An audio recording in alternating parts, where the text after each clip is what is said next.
Em um mundo saturado por tendências passageiras e soluções instantâneas para a saúde, o jejum se destaca como um farol de simplicidade e sabedoria ancestral. Mas diante do caos de informações e desinformações surgem algumas perguntas fundamentais. Por que o jejum tem sido aclamado como algo tão incrível? Quais são os mecanismos por trás dessa prática? Será que mais tempo sem comer sempre se traduz em mais benefícios para a saúde ou existem limites que devemos respeitar? O que pode acontecer com pessoas magras que se aventuram em jejuns prolongados? Qual a história do jejum? Será que nossos ancestrais já conheciam os segredos que estamos apenas começando a desvendar?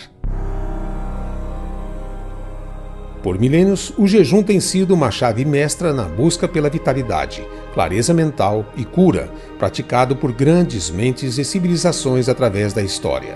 Sem a tecnologia ou conhecimento científico que temos hoje, essas culturas já compreendiam o poder escondido por trás dessa prática simples, algo que a ciência moderna apenas agora começa a desvendar com mais profundidade. A história nos mostra que o jejum não era apenas uma consequência da escassez de alimentos, mas muitas vezes uma escolha deliberada carregada de sabedoria e propósito. Imagine por um momento Angus Barbieri, que em 1965, sob supervisão médica, jejuou por impressionantes 382 dias, perdendo cerca de 125 quilos sem nenhuma comida sólida. Esse caso extraordinário nos mostra não apenas o potencial de transformação do corpo humano, mas também nossos incríveis mecanismos de sobrevivência e adaptação. Voltando ainda mais no tempo, até cerca de 460 e 370 a.C., encontramos figuras como Hipócrates, o pai da medicina, que já documentava os benefícios do jejum, incluindo a redução de convulsões em pacientes com epilepsia. Sócrates, a mente brilhante da Grécia Antiga, também fazia jejum, buscando clareza e resistência mental antes de seus embates filosóficos. Desde as magníficas civilizações do Egito Antigo, passando pela Grécia e Roma, até alcançar o coração das tradições espirituais em todo o mundo, o jejum tem sido venerado como uma prática transcendental. Na incrível diversidade da natureza, o jejum também se revela como uma estratégia sofisticada para a sobrevivência ou recuperação. Considere o leão, por exemplo, que após uma caçada exaustiva, entra em um período intencional de jejum e repouso. Diversas espécies, desde as menores aves migratórias até os grandes mamíferos marinhos, adotam períodos de jejum como uma maneira de ajustar seus corpos a ciclos de abundância e escassez ou como um meio de purificar e reequilibrar seus sistemas internos antes de etapas significativas de suas vidas, como migrações longas ou mudanças de estação. As serpentes também jejuam, especialmente antes da muda de pele, um processo conhecido como ecdise.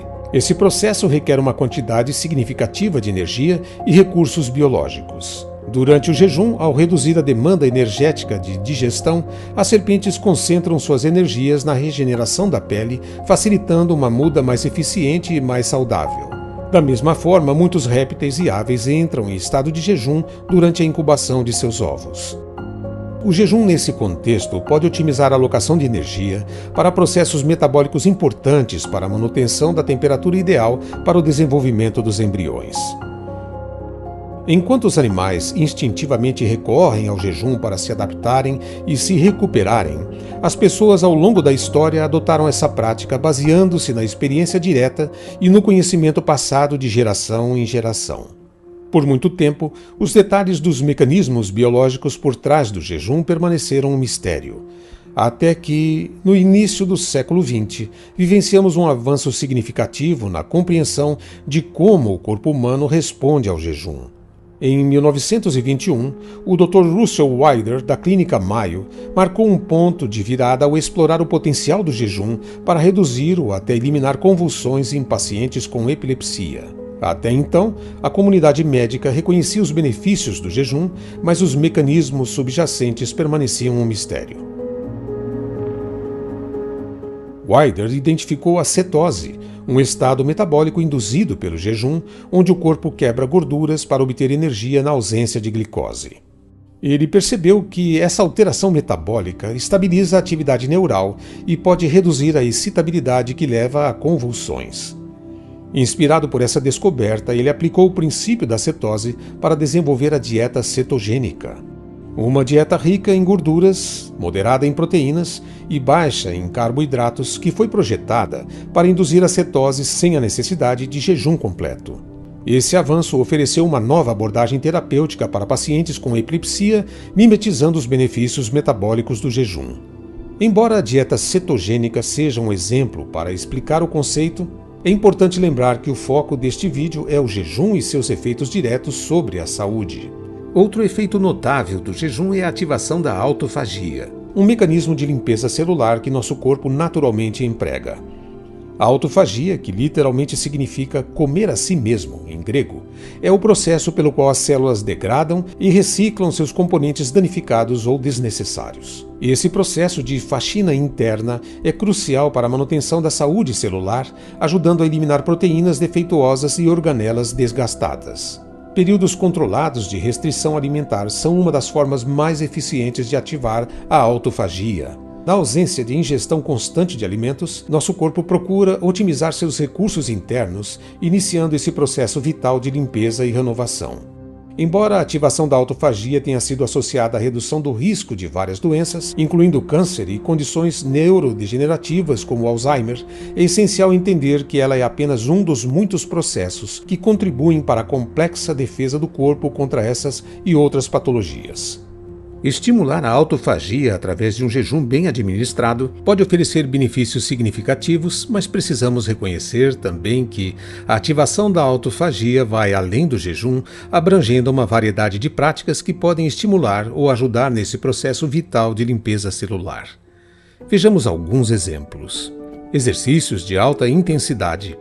A demanda energética elevada dessas atividades sinaliza ao corpo a necessidade de otimizar seus recursos, reciclando componentes celulares danificados para sustentar o esforço. Banho gelado. A exposição ao frio ativa o estresse térmico, que pode induzir mecanismos de sobrevivência celular, incluindo a autofagia. A autofagia ganhou destaque mundial em 2016, quando o cientista japonês Yoshinori Ohsumi foi laureado com o Prêmio Nobel de Medicina por suas pesquisas pioneiras. Ohsumi elucidou os mecanismos moleculares da autofagia, demonstrando como as células reciclam componentes danificados para preservar a saúde celular e promover a longevidade. Seu trabalho não só esclareceu esse processo vital, mas também abriu novas vias de pesquisa sobre como disfunções na autofagia estão ligadas a diversas doenças, sugerindo novos caminhos para terapias inovadoras. Um exemplo interessante da aplicação prática desses conhecimentos é o estudo de longo prazo conduzido no Centro Nacional de Investigação de Primatas em Wisconsin, Estados Unidos, iniciado em 1989. Esse estudo investigou os efeitos da restrição calórica, um potencial estimulador da autofagia, sobre a saúde e longevidade dos macacos e trouxe resultados impressionantes. Entre os participantes, 2 macacos, Owen e Canto, destacaram-se. 2 décadas após o início do estudo, em 2009, como podemos ver nessa imagem, a diferença era notável. Canto, à esquerda, estava sob restrição, consumindo 30% menos calorias, mas recebendo todos os nutrientes necessários, mostrou-se mais saudável e teve uma incidência menor de doenças relacionadas à idade em comparação a Owen, que seguiu uma dieta padrão sem restrições. Esse grande estudo com macacos é apenas uma peça do quebra-cabeça na relação entre hábitos alimentares e saúde. A ciência nos mostra que períodos bem administrados de jejum não apenas estimulam a autofagia, essencial para a manutenção da saúde celular, como também influenciam positivamente vários biomarcadores. Isso inclui a redução da inflamação, a melhoria na sensibilidade à insulina e a otimização do metabolismo energético. Todos esses fatores são incrivelmente importantes na manutenção da saúde e composição corporal. O jejum bem controlado revela outro aspecto fascinante de seu impacto na saúde, o fortalecimento do sistema imunológico. Como já vimos, o jejum bem administrado é como um interruptor que ativa uma faxina interna chamada autofagia. Esse detox celular é controlado por sinais especiais dentro do nosso corpo, chamados mTOR e AMPK. Quando jejuamos, damos uma pausa no sinal que diz hora de crescer e multiplicar, mTOR, e ligamos o sinal de hora da limpeza, AMPK. É como se disséssemos às nossas células, vamos arrumar a casa em vez de trazer mais coisas para dentro.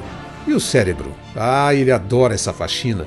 O jejum ajuda a criar novos neurônios, sim, novas células cerebrais e fortalece as conexões entre elas. Isso significa memória mais afiada e um cérebro mais ágil. Além de ativar a limpeza celular e beneficiar nossa saúde cerebral, o jejum oferece um merecido descanso ao nosso sistema digestivo, uma vantagem que não podemos ignorar. Durante o jejum, ao darmos uma pausa na ingestão de alimentos, permitimos que o sistema digestivo se recupere de inflamações leves e ajuste seu funcionamento, melhorando a absorção de nutrientes e a eliminação de resíduos. Falamos bastante sobre as maravilhas da autofagia e os diversos benefícios do jejum. A autofagia é sim um mecanismo biológico incrível e fundamental. No entanto, assim como um rio que transborda pode inundar uma cidade, a autofagia em excesso pode ter efeitos indesejados. Esse processo, quando não controlado adequadamente, pode levar as células a consumirem mais do que deveriam, degradando não apenas componentes danificados, mas também proteínas e organelas essenciais para o seu funcionamento. O jejum, embora benéfico, é uma forma de estresse controlado ao qual submetemos nosso corpo. Esse estresse pode ser extremamente positivo, melhorando a função celular e promovendo a saúde geral.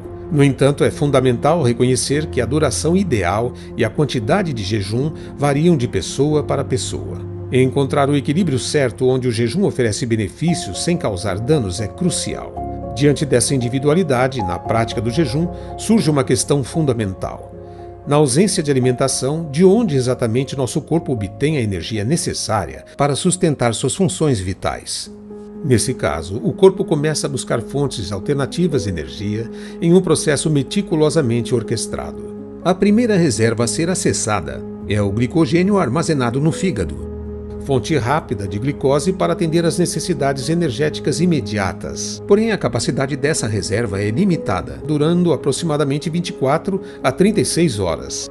Uma vez esgotada, o corpo revela sua adaptabilidade, recorrendo a outras fontes de energia. Os músculos também armazenam glicogênio, que pode ser utilizado para energia localmente, embora não seja tão prontamente liberado na corrente sanguínea como o glicogênio hepático. Quando o jejum continua por mais tempo e precisamos de mais energia, o corpo usa outro mecanismo e é nesse ponto que ele começa a usar a gordura corporal. Este processo é chamado de lipólise. Pense na gordura armazenada como uma reserva de combustível que o corpo guarda para momentos em que a comida não está disponível. Durante o jejum prolongado, o corpo começa a quebrar essa gordura em duas partes principais: ácidos graxos e uma substância chamada glicerol. Quando o corpo inicia a quebra da gordura armazenada em ácidos graxos e glicerol, entramos em um estado metabólico chamado cetose. Durante a cetose, o fígado converte parte desses ácidos graxos em moléculas chamadas corpos cetônicos. Esses corpos cetônicos podem atravessar a barreira hematoencefálica e servir como uma fonte vital de energia para o cérebro, substituindo a glicose como seu combustível principal. Além da lipólise e da cetose, o corpo emprega outro mecanismo crucial para garantir o fornecimento contínuo de energia durante o jejum prolongado: a gliconeogênese. Esse processo ocorre principalmente no fígado e em menor grau nos rins. A gliconeogênese transforma o glicerol, proveniente da quebra da gordura, e outros substratos não carboidratos, como aminoácidos, em glicose. E é nesse ponto da explicação que surge uma questão importante e muitas vezes ignorada: como esse processo afeta aquelas pessoas com baixíssimo índice de gordura corporal? Pessoas muito magras enfrentam um cenário diferente quando suas reservas de glicogênio se esgotam. Na ausência da reserva de gordura, nosso corpo, em um ato desesperado de sobrevivência, vira-se para um último recurso: a própria musculatura.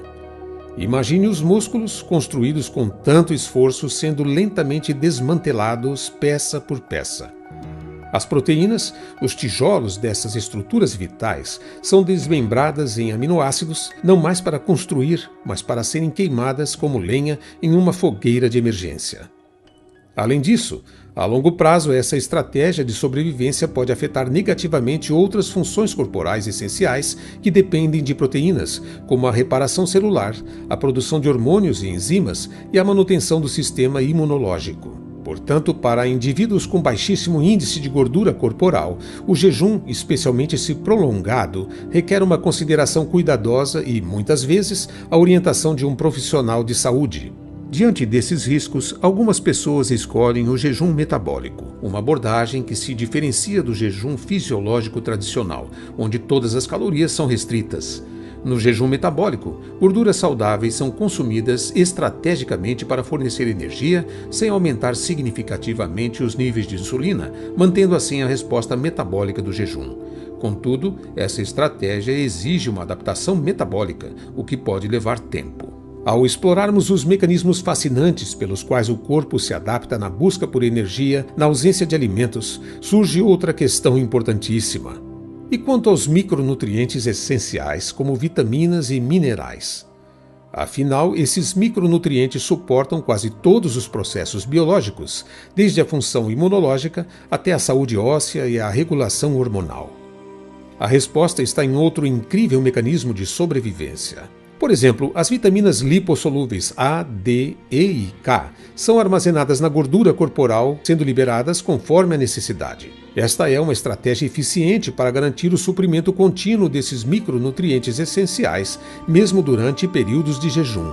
No entanto, aqui nos deparamos novamente com a questão que mencionamos antes. E no caso de indivíduos com baixo índice de gordura corporal?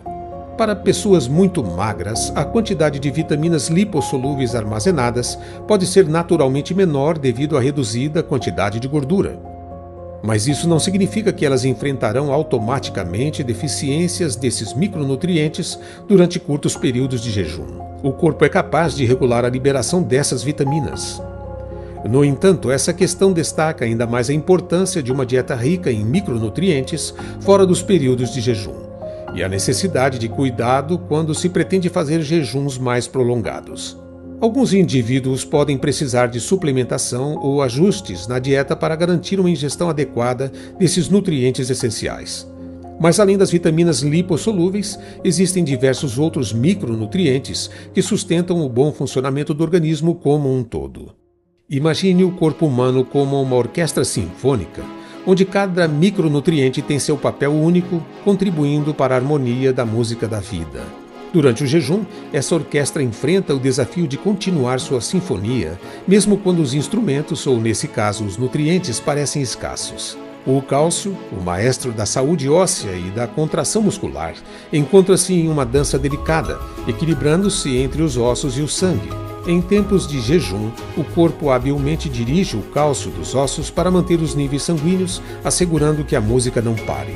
No entanto, como qualquer grande maestro sabe, é essencial que a orquestra seja reabastecida, indicando a importância de uma nutrição rica em cálcio nos intervalos de jejum para manter os ossos fortes e a música vibrante. Ferro e zinco, os virtuosos da orquestra, responsáveis pela vitalidade das células vermelhas do sangue e pelo fortalecimento do sistema imunológico, são reciclados com maestria pelo corpo. Eles são retirados das células antigas e reintroduzidos na corrente sanguínea, uma sinfonia de eficiência que garante que esses minerais continuem a contribuir para a saúde geral. As vitaminas do complexo B, as teclas que mantêm o metabolismo energético tocando em ritmo acelerado, e o fósforo, essencial para a criação da partitura da vida na forma de ATPs, são mantidos em harmonia através de uma gestão cuidadosa dos recursos corporais. O corpo se assegura de que, mesmo em silêncio alimentar, a música do metabolismo continue.